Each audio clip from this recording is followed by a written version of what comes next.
Hello, welcome to Sumo biology. कैसे हैं आप लोग? चलिए आज हम लोग बात करेंगे ऑटोसोमल रिसेसिव ट्रेट की। पेडिग्री एनालिसिस में हम लोग देखने जा रहे हैं ऑटोसोमल रिसेसिव ट्रेट को। ठीक है जी। विश्वास मानिए, अगर ऑटोसोमल रिसेसिव ट्रेट से रिलेटेड पेडिग्री आपको दी गई तो ये वीडियो देख लेने के बाद आप आसानी से उसको क्रैक कर पाएंगे 10 से 15 सेकेंड में। बस कुछ बातें हैं जो आपको याद में रखनी है, बहुत आसान है पेडिग्री एनालिसिस। पेडिग्री एनालिसिस में जब भी आपको पेडिग्री शेयर करी जाए, आपको दी जाए क्वेश्चन क्रैक करने को, तो आपने सबसे पहले क्या देखना है? सबसे पहले आपने देखना है कि पेडिग्री में कहीं भी आपको कोई ऐसा हस्बैंड वाइफ का पेयर कपल दिखाई दे रहा हो जिसमें ना हस्बैंड डिजीज़ दिखा रहा हो, ना मदर डिजीज़ दिखा रही हो, वाइफ डिजीज़ दिखा रही हो, ना हस्बैंड डिजीज़ दिखा रहा हो, लेकिन उनके किसी बच्चे में भले मेल भले फीमेल डिजीज़ की अकरेंस हो। तो ये इस चीज़ का इंडिकेशन है, ये इस चीज़ के लिए फुल प्रूफ एक एविडेंस है कि ये कैसी पेडिग्री किस तरह के ट्रेट के लिए है, रिसेसिव ट्रेट के लिए है।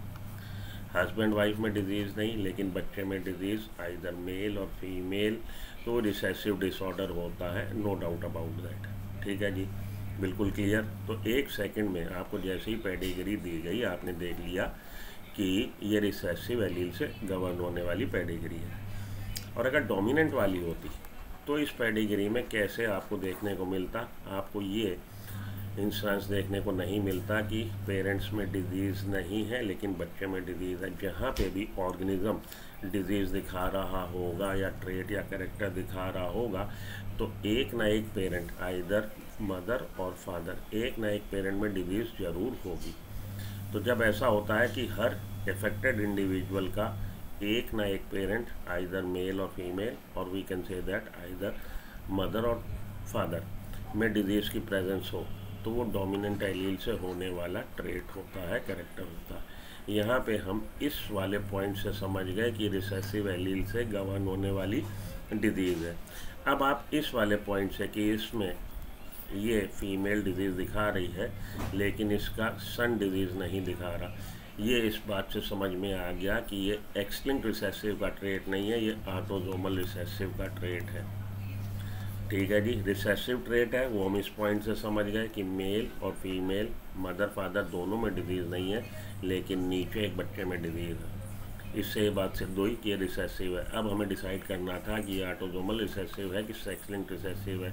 वो इस पॉइंट से, इस वाले आपको यहाँ पे फीमेल डिजीज़ दिखा रही है लेकिन इसकी डॉटर भी डिजीज़ दिखा रही है, सन डिजीज़ नहीं दिखा रहा। अगर ये सेक्स लिंक्ड रिसेसिव का केस होता जैसे कि हीमोफीलिया या कलर ब्लाइंडनेस, तो ये फीमेल तभी डिजीज़ दिखाएगी जब उसके दोनों एक्स पे डिफेक्टिव एलील रिसेसिव टाइप के एलील हो, हीमोफीलिया या कलर ब्लाइंडनेस वाले। ठीक है।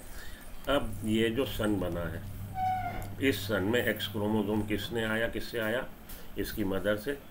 और मदर पे दोनों ही डिफेक्टिव एलील हैं, भले कलर ब्लाइंडनेस का एग्जांपल उठा लीजिए, भले हीमोफीलिया का, तो ये डेफिनेटली ऐसा एक्स इनहेरिटेंस करने जा रहा अपनी मदर से जो कि डिफेक्टिव एलील को कैरी कर रहा। और फादर से क्या आ रहा? वाई आ रहा है। अब ये डिफेक्टिव एलील जैसे ही आएगा, क्योंकि वो एक्स क्रोमोसोम पे है, तो रिसेसिव नेचर का होते हुए भी यहाँ पे डिजीज़ शो हो जाती, जो कि नहीं हो रही। इससे ये बात साबित हो रही है कि ये ऑटोसोमल रिसेसिव डिसऑर्डर है। इस फीमेल का जेनेटिक मेकअप ये है, लोअर केस है, लोअर केस है।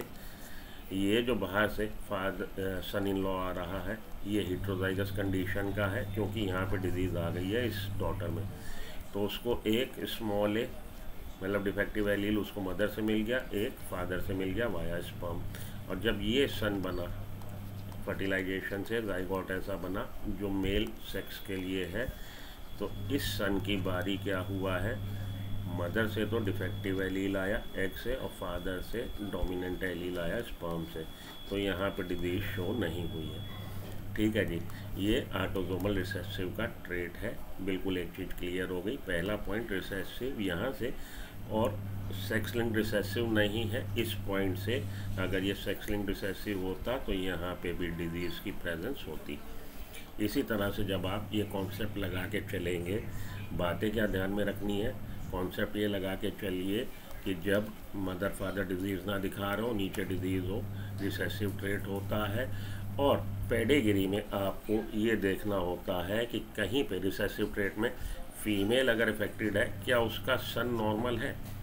सन नॉर्मल है तो वो ऑटोसोमल रिसेसिव का होगा, ये बात ध्यान में रखनी है। दूसरा आपको क्या ध्यान में रखनी है, रिसेसिव ट्रेट है वो तो इससे डिसाइड हो गया। ऑटोसोमल रिसेसिव में मेल और फीमेल ऑलमोस्ट इक्वल अकरेंस दिखाएंगे डिजीज़ की।